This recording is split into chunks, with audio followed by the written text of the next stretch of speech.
welcome to Turn the Page, the official podcast of the Syosset Public Library.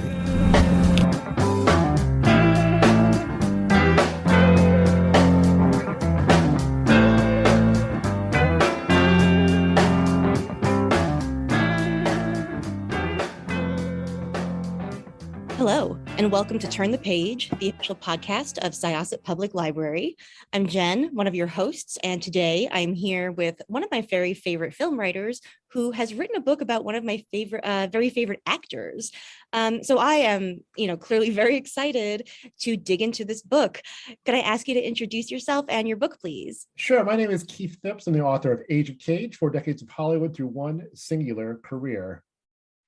Excellent. I loved this book so much. Thank you for writing it. I have loved Nicolas Cage since I was 14 and Face Off came out, and it just blew my mind out of my skull.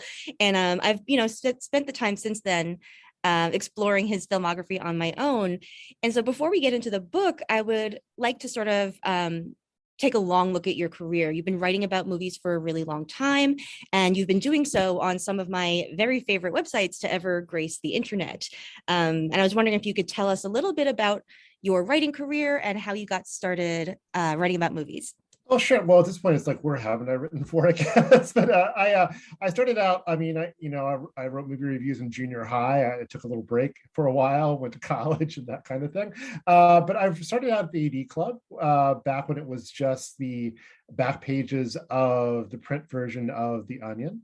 I went to grad school in Madison, Wisconsin, and I started picking up The Onion, which was, of course, hilarious. And but I was also really intrigued by the back section, which did really smart reviews of movies and music and things like that. I got to know the editor, Stephen Thompson, who's now at NPR. You might know him from Pop Culture Happy Hour. And he eventually brought me on as assistant editor. Later introduced me to my wife, so I know I owe that guy a thing or two.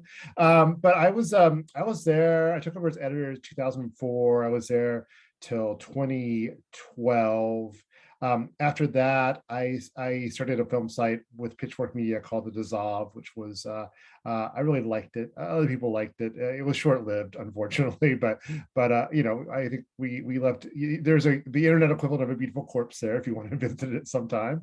And I'm just, from there, I worked at Uprocks for a little bit. Mostly I've been freelance writing, write for places like The Ringer, TV Guide, Vulture. What do I always forget one? Oh, GQ, one of the main places to write and a favorite place to write as well. So and also do a newsletter with my longtime professional partner Scott Tobias called The Reveal. It's thereveal.substack.com, where we just write about whatever we want to. It's kind of our own space to do whatever there. That's very nice. And he is, I believe, too, one of the people who worked on the Dissolve with you. Like, you had so many of my favorite film writers in one place, like Tasha Robinson and Mike D'Angelo. It's just like a beautiful little gem. Thank you. Yeah, it was really great. Yes, Scott and Tasha Robinson and Jenny Koski and I do a podcast together still called The Next Picture Show. So we kind of kept a little bit of that team together and alive, and it's a lot of fun. Yeah, that's great. I'm really happy that you're thinking and speaking together, because it just really produces some really interesting ideas. And I love the structure of the podcast too. It's just like a really, really good listen. Thaned you. I really appreciate that. No problem. What made you want to write a book about Nicolas Cage? Well, I wanted to do a book, and it's I floated a lot of ideas around, and none of them which really found traction. But I went to see this movie called Mandy, which I'm sure you're familiar with. And it's I saw it in the theater. It's a really striking film, even beyond Nicolas Cage. But I found his performance in there, I'd seen a lot of Nicolas Cage movies, but this was things I had not seen before, and it was really the perfect performance for that movie, despite some counterintuitive choices in some ways. He was originally, they approached him to play the bad guy in that film, and he wanted to play the hero, who was written, we can think about it, would have been a much younger character, but I think it works. Well, certainly his performance is great, and I think having that character have a few more years on him actually works as well. But it got me thinking, like, this is someone I had been watching for as long as I'd really been paying close attention movies. I mean, here's the age difference between you and me, but I was also 14 when I saw him in the first Nicolas Cage movie. That was Raising Arizona, which I saw in the theater. And that was kind of, it kind of hooked me on Cage, on the Coen brothers, and Holly Hunter's in that, a lot of John Goodman, a bunch of other people whose careers I would, pay close attention to, and kind of would become, gateways to other, those are paths you follow. They lead you to some interesting places. And so I thought, I wanted something that kind of read about like how film had changed during the time I've been watching it. And Nicolas Cage is himself a fascinating subject. And if you're going to spend a year watching somebody's movies, may as well make it Nicolas Cage. You're not going to be bored. So that's what I did. It was and I think I honestly, to be honest, I think the rhyming title helped sell it too. People love the title. It was, I wish I had another title in me that good. It is a great title, and it really it struck me too, because I was like, I am living in the age of Cage. He's been with me for my entire life pretty much. Can I ask, what was the first Nicolas Cage movie that you reviewed in your writing career? Oh gosh, I mean, I had to think about that. The first one I actually wrote about as a critic, it might have been, I didn't review Face Off though. Someone else reviewed Face Off. I think someone else reviewed Con Air. We're talking ancient history. I'm pretty sure I reviewed 8mm, which I did not care for, but maybe City of Angels, which is a film I think I was kind of sniffy about when I was a, snarky younger person. And this time I was like, I kind of like this movie. It's really sweet. And I like what both he and Meg Ryan do in that movie a lot. They're both very open-hearted performances. Yeah, they are. And I think it like speaks to like a trend in his career too, that, obviously all movies over time are sort of subject to reevaluation and, new opinions. But him in particular, like so many of his movies that bomb up front or that are, viewed skeptically or thought as being too much, like develop reputations after the fact, and so it really speaks to how like a lot of time he sort of like is on the cutting edge or even like ahead of his time, just doing things that people like weren't quite ready for. Yeah, absolutely. I mean, it's been that way really since at least Peggy Sue Got Married, which is, if you go back and read the reviews for that, the reactions to his performance are all over the place, because there's no really not having a strong reaction to that performance, which I love. And I think it's he does a lot of things that don't, another actor might not try, and I think it's a much more interesting read on that character. And it's like some people were all over it. Some people thought it was a disaster that kind of torpedoed the film in some ways. I mean, audiences seemed to like it. The film was a hit, and it was that movie that led Cher to really push for him to be cast in Moonstruck. So it's there's kind of a domino effect there. That is so interesting. Yeah, and I love that one too. And I think it's so interesting, like how in that character and a lot of his early characters, they're obviously very young, but obviously they're very like big, bold performances. But also like he tends to play like these characters who are already kind of like world weary and bitter, like his character in Moonstruck is just like so over the top and so embittered by life. Yeah, it's kind of that way from the start too. I mean, Valley Girl is this one like real teen role, like where certainly we think of it as like a teen comedy, and he's very good at it, but he was, I believe he was at the very end of his teen years when he made the movie, but he doesn't look like a teen. He kind of already looks like a grown-up, and he got paired with a lot of older female co-stars early in his career, not always in romantic roles, but sometimes. I mean, Cher was considerably older than he was when they made Moonstruck. Yeah, I that did happen a lot early in his career. That is so interesting. Talking about the book for a sec, you open the book with like a really interesting choice of movies, I thought, because the first one that you discuss is Season of the Witch, which is not really one that you hear that much about, but was one that really interested me because in addition to being a library worker, I also have a PhD in medieval history. And so when that came out, I was in my grad school coursework and I was like, what is the Middle Ages with Nicolas Cage in it going to look like? But it's a great movie to start with because, he's working with one of his idols, like one of the actors who influenced him the most early on in his life with Christopher Lee. Mhm. I was wondering if you could talk a little bit about like what made you use that as the sort of entry point into this really long and varied career. Well, it's not a movie people think of, so I kind of want to, it gave me a way to kind of just dig into something that perhaps hasn't been covered that much. But it was really the Lee connection more than anything else. It's like, this is something, Lee is someone who history is there on the screen. He doesn't, maybe Season of the Witch is your first Christopher Lee movie, and you have no other idea of him. But I think for a lot of people, it's not. And it's like, oh, this is Christopher Lee. I think it's about. I really wanted to write about how the years kind of change what an actor means, and they pick up meaning along the way, and it's not just that one role you're seeing there with Lee, and of course by extension I'm talking about Cage as well. You're seeing the whole history in some ways as well. My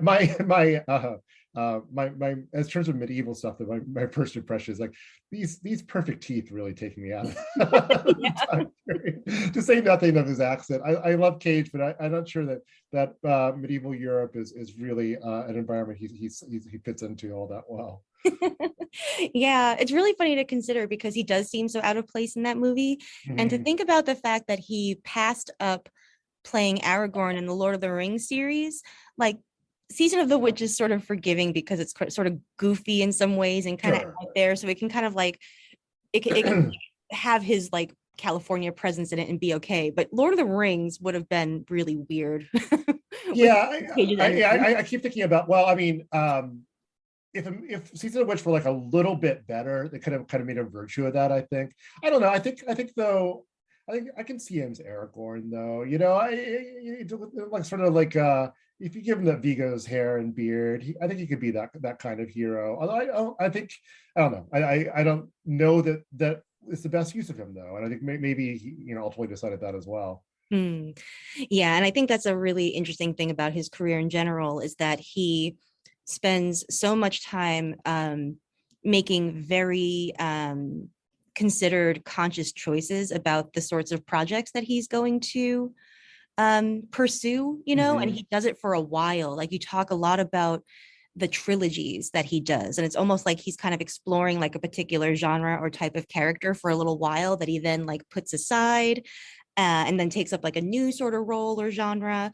Could you talk a little bit about that, like that era in the 90s, or I guess it encompasses almost all the 90s, where he is exploring these trilogies and these different approaches to acting? Yeah, and I have to imagine also some of that is kind of after the fact myth making more than conscious choices, because you only get so many choices. And of course, if you're successful in a film like if you're successful in a film like Honeymoon in Vegas, you're going to get more like comedies like that as well. Mm. But I mean, he definitely, but I think he's someone who does think a lot about his career in those terms and finding patterns and things. And he talked about the Sunshine trilogy, which is Honeymoon in Vegas, and It Could Happen to You, and Guarding Tess, like these really sweet early 90s comedies that he did a bunch in a row. I think there's, it's not as neat as that. There are other movies in the mix there as well, but it is a phase where he was really good at playing ordinary guys. I mean, like when I read about this in the book, but when it could happen to you, Andrew Bergman just kept saying more Jimmy, like more Jimmy Stewart was like kind of what he was going for there. And it's not what you think of as his like first skill, but he does it really well. And even like some of the other films during that time, like Red Rock West, is this really neat noir that I think it's just started streaming somewhere after being kind of unavailable for a while. Have you seen that one or Yeah, I actually had to interlibrary loan it here at the library. I got like a Mhm. 20-year-old DVD from a very I long time ago. I had to get it on DVD from Australia because I wanted the audio commentary on it, but and then I ended up talking to the director, which was probably better than the audio commentary anyway. But it was pardon me. In that he's playing just like a very virtuous guy who, he's a film noir hero who really does not want to be in a film noir, and that's someone else's observation, not mine. But it's it's and he's just really good at playing virtuous. It's interesting. And then there's the action movies. After he wins the Oscar for Leaving Las Vegas, there's a trilogy of action films, but it's more than a trilogy. I think he probably does one too many. I think Gone in 60 Seconds is really kind of the weakest link in there.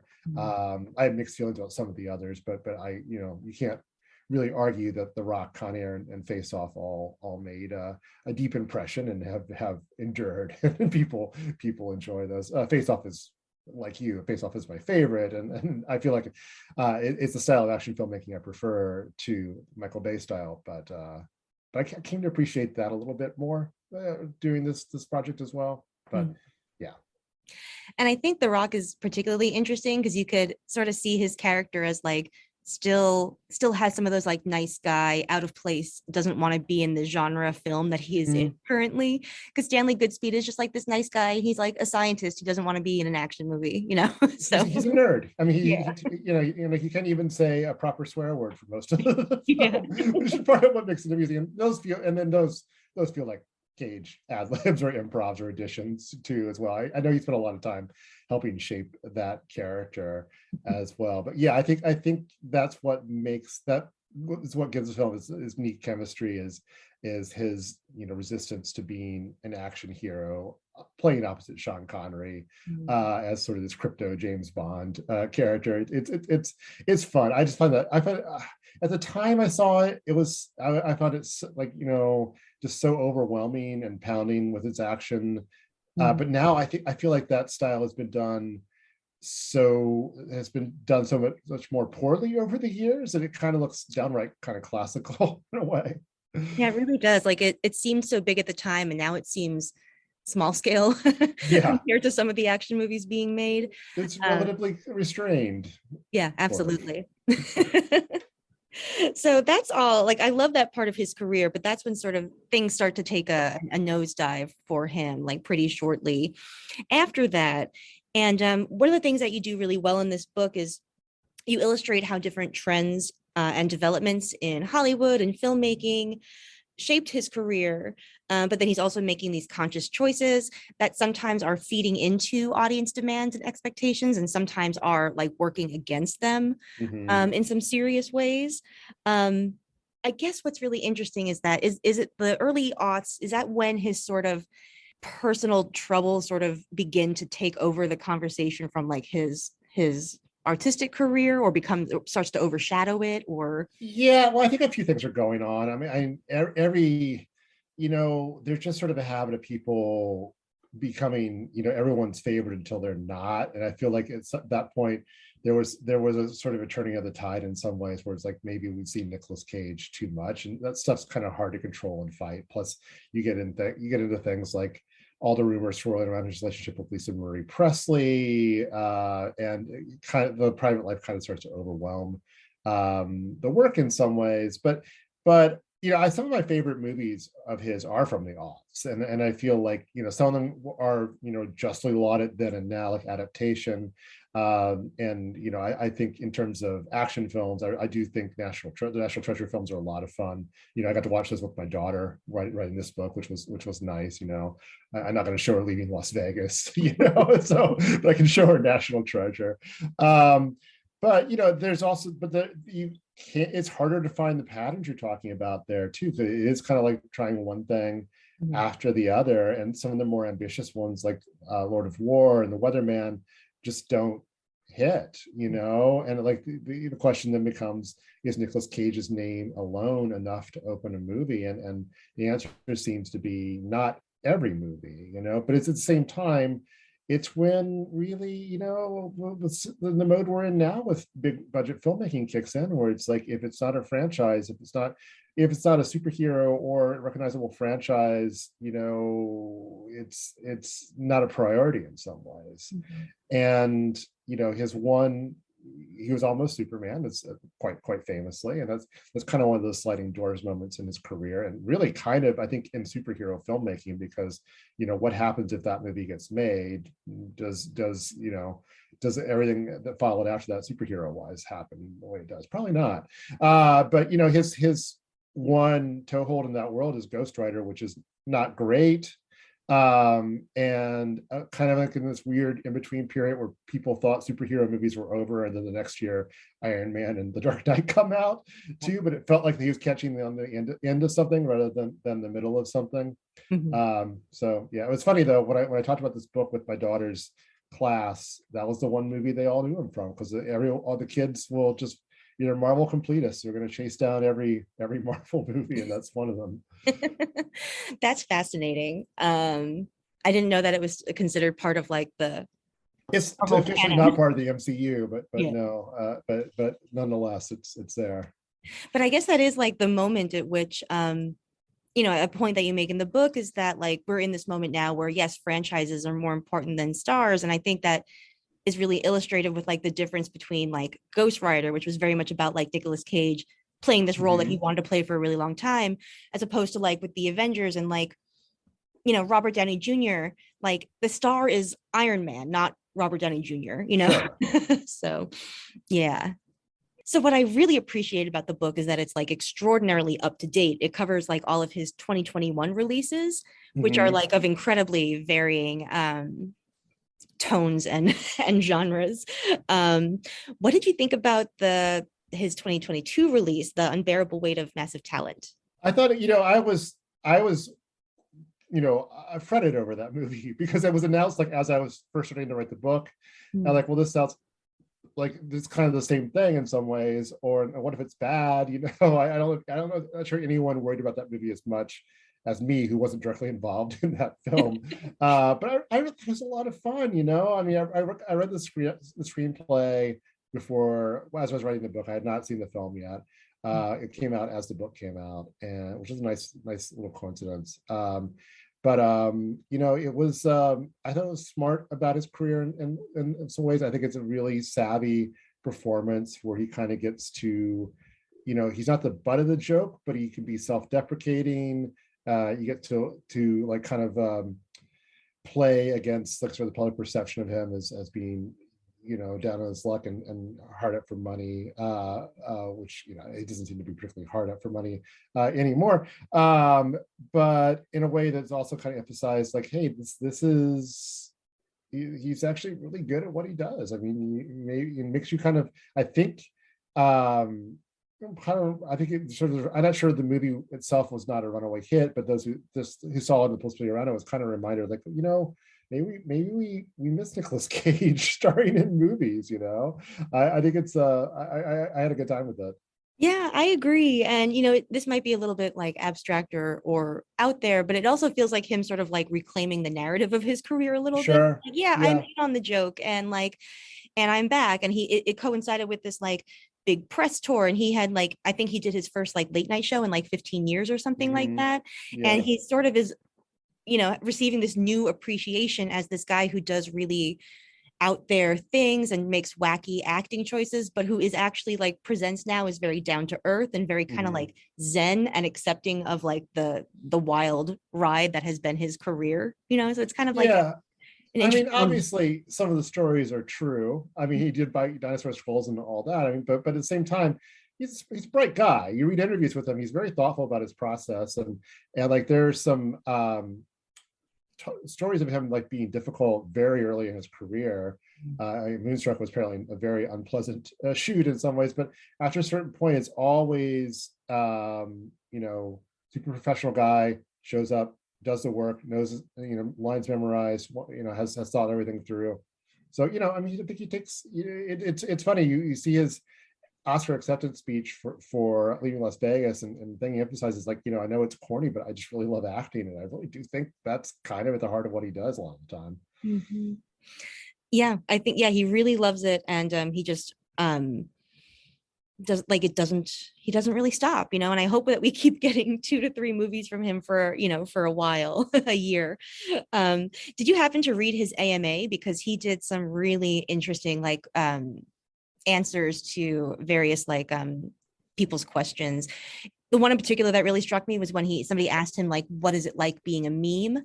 And he's like, I don't really believe in that. He's like, I think all of it is attention, and it's all positive and like flattering. I'm like, wow, like what a like I guess you have to like ride that hard road in order to reach that level of zen, Yeah, and I think it's I think elsewhere is referred to, it's a good AMA, it's very thoughtful answers, but like elsewhere I think he's referred to it as a double-edged sword. It's kind of kept him in the conversation when other actors haven't been, but like is it a good, is this appreciation or is this mockery? I think is the question. And I think I feel like maybe we have turned the corner on that a little bit in terms of the way we think about Nicolas Cage. I think Pig was a big change in that. Like, what a wonderful movie, and what a dialed back, really intense naturalistic performance in that too. And I think, more even than Unbearable Weight of Massive Talent, I think that's where, the narrative gets to change a little bit, because that's sort of an undeniably great piece of work in a movie that perhaps people weren't expecting. I know I got a link to watch it early, and I was looking forward to it, but I was also like, the bare plot description makes it sound like any number of revenge films he's done, and it could go either way. And I was hoping it would be good, kind of expecting it to be good, because it looked more interesting than the average one of those. But it blew me away how good that movie was. Yeah, it was great, and I think that I personally think he was robbed from an Oscar nomination that year, even though it was never that likely. But I do think it kind of an interesting thing about it actually is that a lot of his like early really lauded work is with like already really established filmmakers, and this is like with a pretty new director, right? And he seems to be leaning into like projects with these people who haven't quite proven themselves yet, but who have like something really interesting to say that appeals to him, like in some sense. Yeah, I think that's a savvy choice in some ways as well. Michael Sardosky is the director. Yes, thank you. Yeah. Well, thank you so much for coming to talk. Oh, sure. I've had a really great time talking about this book with you. Could I ask right before we go, are you working on anything else right now, or have any more books in you? I'd love to write another book, but it's got to be the right thing, frankly, the other thing is like, there's books I'd love to write, but can I sell them? So that sort of writing tends to end up elsewhere, like on my newsletter. So finding another like story I want to follow through and dedicate like a year or two to my life to is that publishers actually want to read as well that's a challenge. But I hope so. We'll see. Awesome. But in the meantime, I don't want for work. I write all the time. Oh, that's great. Well, I really look forward to seeing your writing in the future, and thank you for your writing in the past and for the Dissolve and for this book. Like, I'm all just really happy that they exist. Well, that's very kind of you. Thanks so much. I really appreciate it. You're welcome. Listeners, Age of Cage, 4 Decades of Hollywood Through One Singular Career is now in stores and libraries near you. This has been Jenn in conversation with Keith Phipps, and it is now time to close this chapter. It's time to close this chapter of Turn the Page. Join us for the next episode.